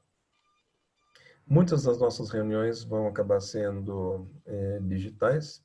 Eu tenho feito advisory boards, reuniões para discussão das coisas, tudo digital. É uma dinâmica totalmente diferente. A gente vai ter que reaprender a dar aula. Enfim, vem uma transformação social, econômica, geográfica, vai mudar um monte de coisa, né? E a gente vai ter que se reaprender. adaptar. Vamos nos reaprender. Ou quando tem outra pergunta, você já falou, mas fizeram agora a pergunta. Qual a relação da vacina BCG com resposta imunológica do SARS-CoV? Nenhuma. Para com Nenhuma. isso. Tá. Essa ideia surgiu lá na Austrália e em alguns outros países que não têm experiência com BCG, acharam que a BCG pode induzir um tônus do sistema imunológico para lidar melhor com o corona. Ainda não tem publicação provando isso. A BCG continua sendo uma vacina para prevenir as formas graves da tuberculose e a meningo-TB em crianças. A BCG não protege contra a tuberculose pulmonar dos adolescentes, adultos e crianças grandes. Não adianta revacinar, a gente já passou por essa experiência no Brasil e é esse o efeito que a BCG tem, é do controle das formas graves, né, no início da vida. É uma vacina para tuberculose, não é vacina para SARS-CoV. Então, quem propôs isso não tem experiência com BCG. Né? Não mora no Brasil. Não mora no Brasil. Você vai revacinar pessoas adultas com BCG, velho? Não vai. Não faz sentido. Não conheceu o Tobar. Não foi aluno do Tobar. Não foi aluno do Tobar. Condino, vou fazer duas perguntas. Transmissão oral tem evidência? E o que se sabe sobre reinfecção? Eu acho que é bem interessante saber o que sabe sobre reinfecção, que sempre está voltando à tona na mídia falando sobre isso. Pode acontecer, sim, transmissão oral. Lembrando que a via oral, ela vai ter uma conexão próxima com a via respiratória, ou seja, a cavidade oral, nasal, faringe, passa por ali. Mas ninguém fala, né? Mas ninguém comenta, né, Condino?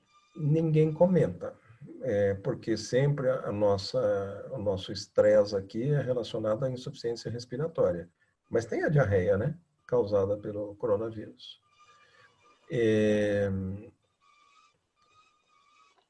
Você me perguntou, a outra era... O que se sabe sobre reinfecção, né? Então, existem suspeitas de reinfecção, mas ainda acho que ninguém teve coragem de publicar isso. Tá. Mas eu acho que tem. Não tem porque não tem. Tá bom, porque você tem a duração, né?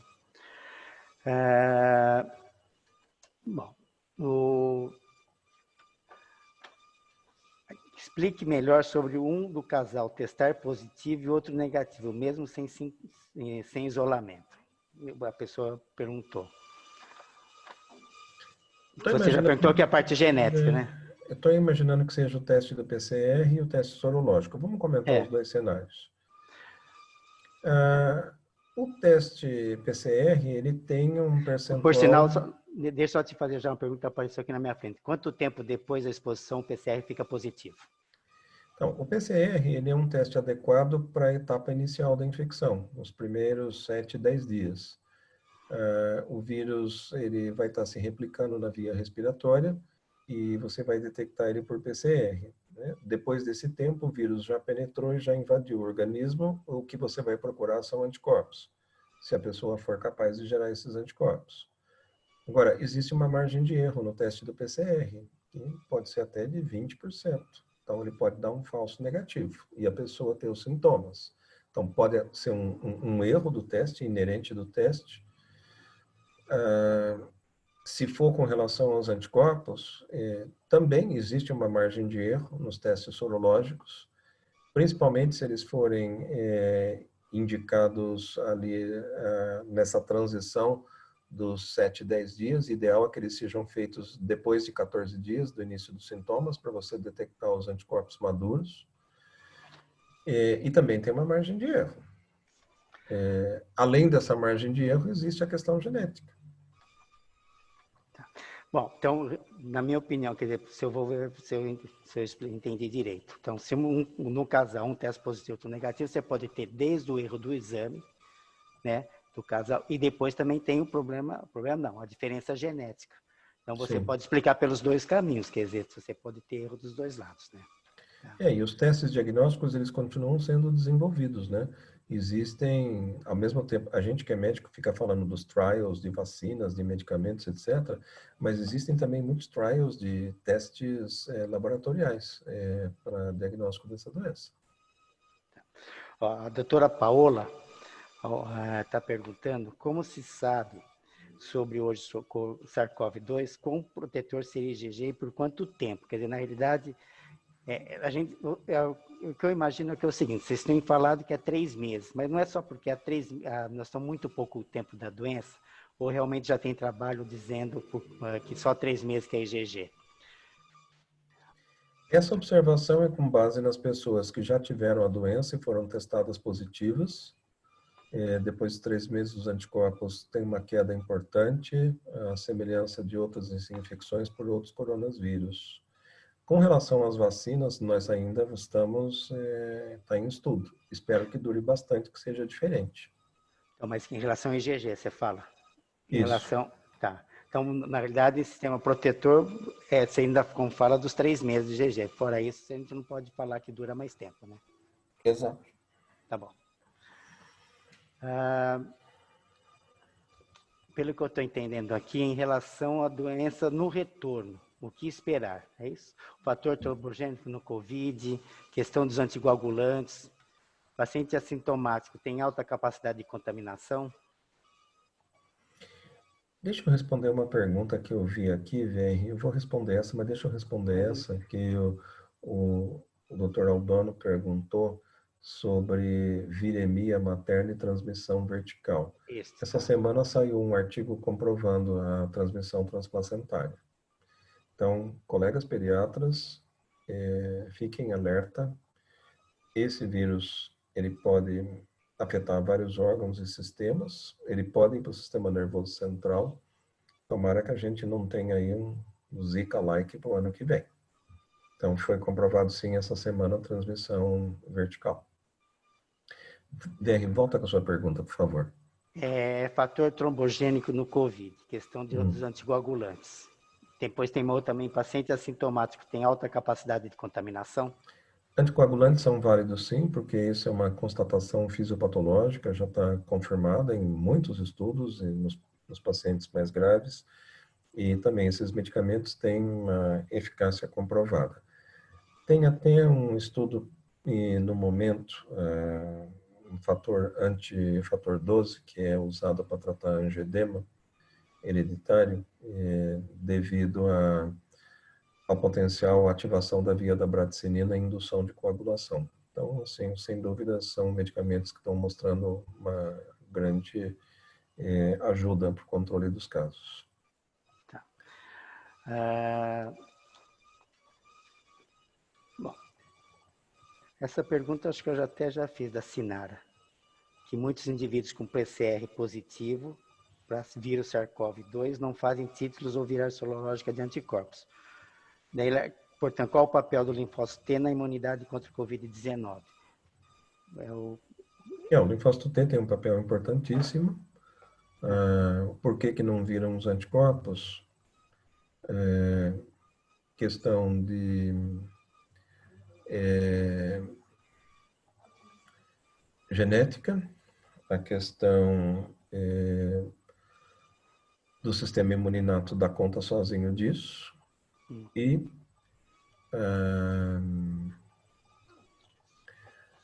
até a margem de erro do teste diagnóstico. Olha, aqui chegou uma notícia que o FDA aprovou a cloroquina. Ouviu agora? Estou abrindo o UOL aqui para checar. Você também leu aí, né? Estou lendo aqui. Abriu o UOL, não chegou aqui no UOL. Aonde é a fonte? Por favor, que o colega coloque aí. Ana Paraguai. Cadê a fonte? Vamos entrar no site do FDA?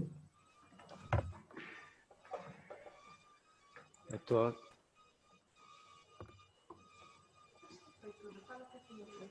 Bom, depois, o Condino, vamos ver depois, conforme for, a gente solta.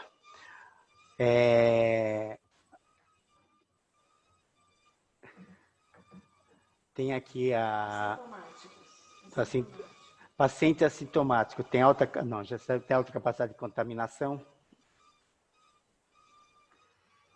Não necessariamente.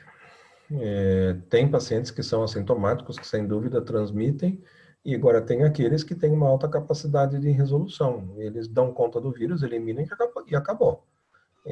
Então, a gente não tem uma resposta segura para isso.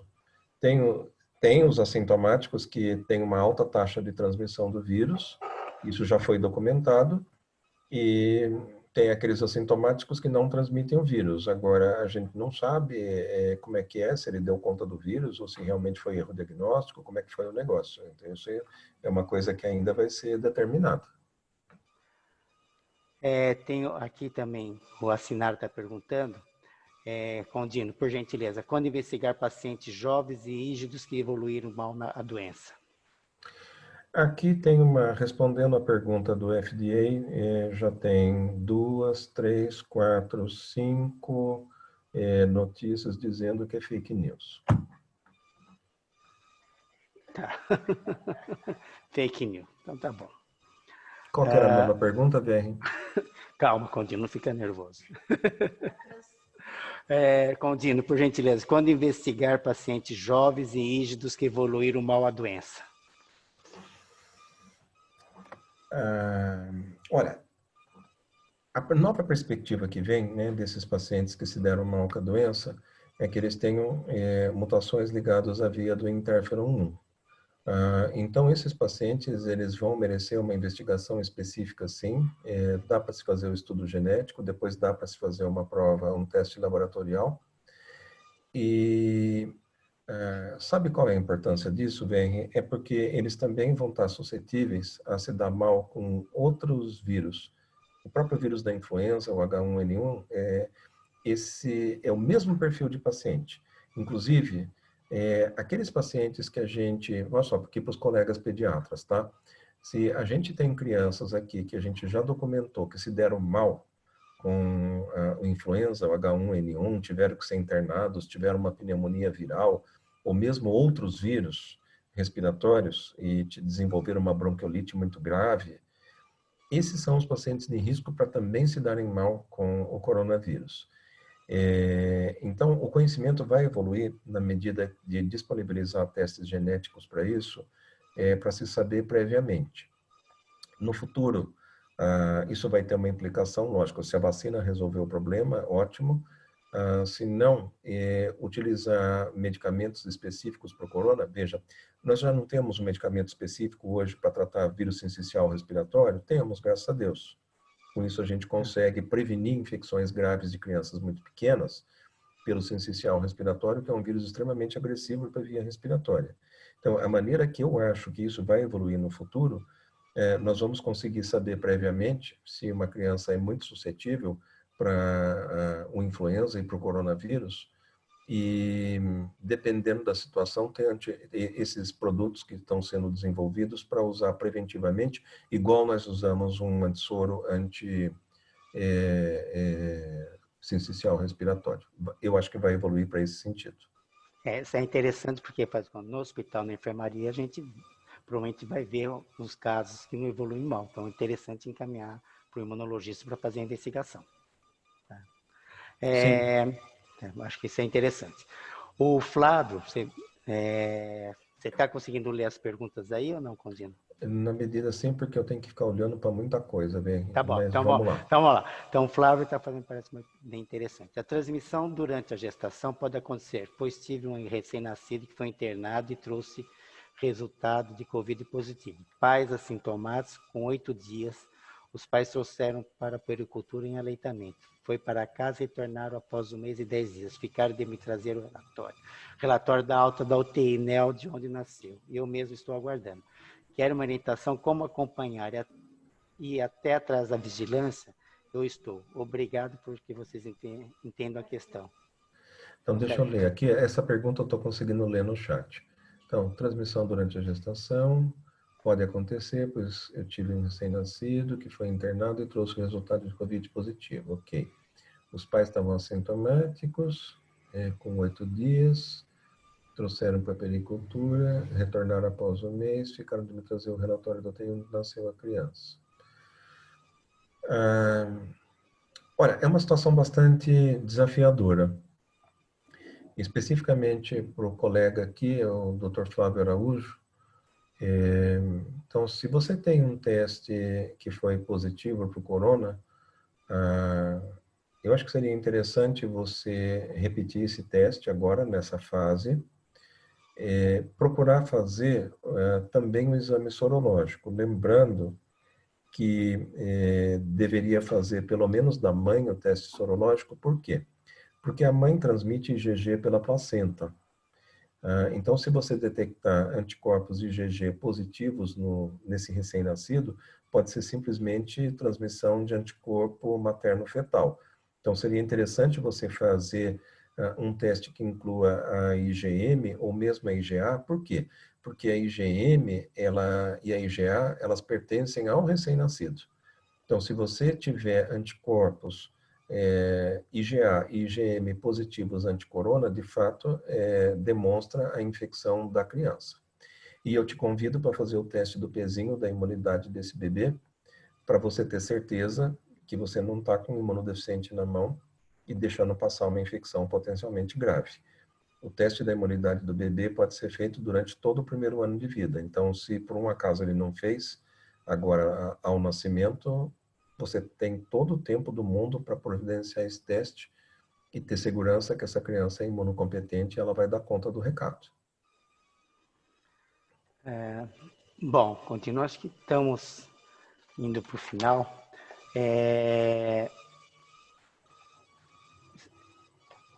O João Luiz, ele encaminhou uma pergunta. Como nós podemos aferir nossa imunidade de rebanho com baixa testagem? Então, é impossível, né, João, a gente ter essa informação. Primeiro, porque nós temos uma dinâmica de produção de anticorpos que nós ainda estamos aprendendo, né? Como é que é com relação à infecção por esse vírus. Segundo, porque a gente ainda não começou oficialmente a imunizar as pessoas. E terceiro, porque não estão testando. E eu lhe pergunto, será que vão testar depois? Vai todo mundo confiar no efeito da vacina e não vai testar? Porque exatamente, inclusive os testes não são confiáveis, né, Condino? Também os testes estão em desenvolvimento, tem um monte de efeito cruzado, é tudo novo. Então, João, assim, eu não sei se depois o governo vai querer testar 200 milhões de pessoas. Acho que eles vão fazer uma amostragem entre pessoas que foram imunizadas, de tantas mil pessoas que receberam a vacina, vai ter que fazer o acompanhamento de 3 meses, 6 meses, 1 ano, pelo menos. Depois vai continuar para 2, 3 anos, ou seja, os estudos clínicos vão continuar para a gente aprender essa dinâmica. E é o que dá para testar assim, do ponto de vista populacional, são os anticorpos, porque testar as células T específicas, veja, a gente consegue fazer o track-crack até de adultos, inclusive é um teste que agora está extrapolando o primeiro ano de vida. Ele já vem sendo adotado, por exemplo, na recuperação pós-transplante de medula, vem sendo testado isso aí. Agora, a não ser que a gente invente um track-crack específico para corona. Né? Quem sabe a gente enfrenta esse desafio. Pelo jeito, nós vamos conversar ainda bastante sobre isso, né, Condino? Na realidade, um dia você me falou uma coisa que eu achei bem interessante. Você falou, bom, agora eu voltei de novo com muita vontade para desenvolver pesquisa. Você vai ter 10 anos agora de pesquisa, pelo que eu estou vendo. Bom, Condino, eu acho que assim, foi brilhante sua explanação. Eu particularmente adorei. Acho que o pessoal gostou também. Muitas pessoas participaram do evento, muito acima da nossa expectativa. Então, obrigado. Eu também queria agradecer a Imunogênico pelo apoio que nos deu agora. E prometo para o pessoal que ouviu que a gente vai tentar fazer novos eventos, novos webinars no próximo futuro para poder fazer transmissão de conhecimento científico. Obrigado, Condino. Eu agradeço, VR, pelo convite. Você sabe que a gente vem se divertindo com esses webinars, é bem melhor que assistir Jornal Nacional e novela, né? Cansa um pouco preparar a aula, mas é um estímulo intelectual melhor do que assistir Jornal Nacional, sem dúvida. Condino, espera aí, tem uma pergunta entrando aqui que eu achei interessante, hein? O pessoal tem perguntado bastante, da Fátima Marciano. Como podemos explicar os asmáticos não serem grupos alvos para óbitos? Fátima, Brilhante que pergunta. pergunta boa. Fátima, você sabe que os colegas do Departamento de Alergia da Sociedade Brasileira de Pediatria liberaram um documento esses dias falando dos asmáticos. Aparentemente, os asmáticos alérgicos estão meio que protegidos, entre aspas, do SARS-CoV. Do ponto de vista epidemiológico, eles têm mostrado estatísticas mais favoráveis. Então, um dos pontos é que a reação do tipo 2 ela seja, de certo modo, protetora para evitar a tempestade de citocinas nesses pacientes, a menor disponibilização de receptores ACE2 e o uso dos corticoides inalatórios. Então, os asmáticos usam corticoides inalatórios. Já tem ali um uso crônico de medicação anti-inflamatória.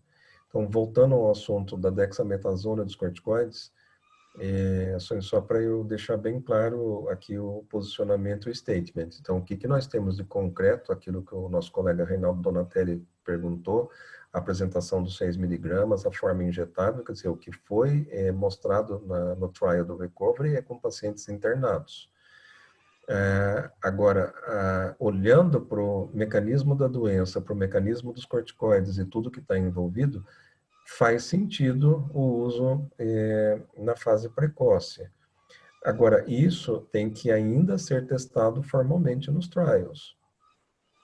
Aquelas formas moderadas que estão em casa, também, assim, não é o posicionamento oficial do trial. O posicionamento oficial do trial é para pacientes internados. A conversão dos 6 miligramas da dexametasona para outros corticoides por via oral também é uma coisa que vai ter que ser testada formalmente. Mas, por tudo que eu entendo da doença, o corticoide faz sentido sim, e até ele está aí na esteira, numa tentativa de explicação do porquê que as crianças com asma, os asmáticos estão se dando melhor. Então, Fátima, vai lá no site da Sociedade Brasileira de Pediatria, veja a seção de documentos, tem lá a explicação tintim por tintim dos asmáticos que eu achei extremamente interessante e que eu apoio totalmente. Bom, Condino, está todo mundo parabenizando você. Então, obrigado. E vamos se falando e vamos marcar logo uma nova live. Quando sair as vacinas, já fica convidado para conversar com a gente sobre as vacinas. E se sair as duas ao mesmo tempo, vamos decidir qual que vai ser melhor para nós e para nossa idade. Eu vou BR1 para cada braço. Vamos lá. Muito obrigado para todos. Obrigado. Uma boa noite. Boa noite. Tchau, Condino. Queria agradecer a todos os participantes até agora praticamente 2 horas de live, um grande número de pessoas até o final, então obrigado. Ficamos à disposição aqui na Clínica Previna.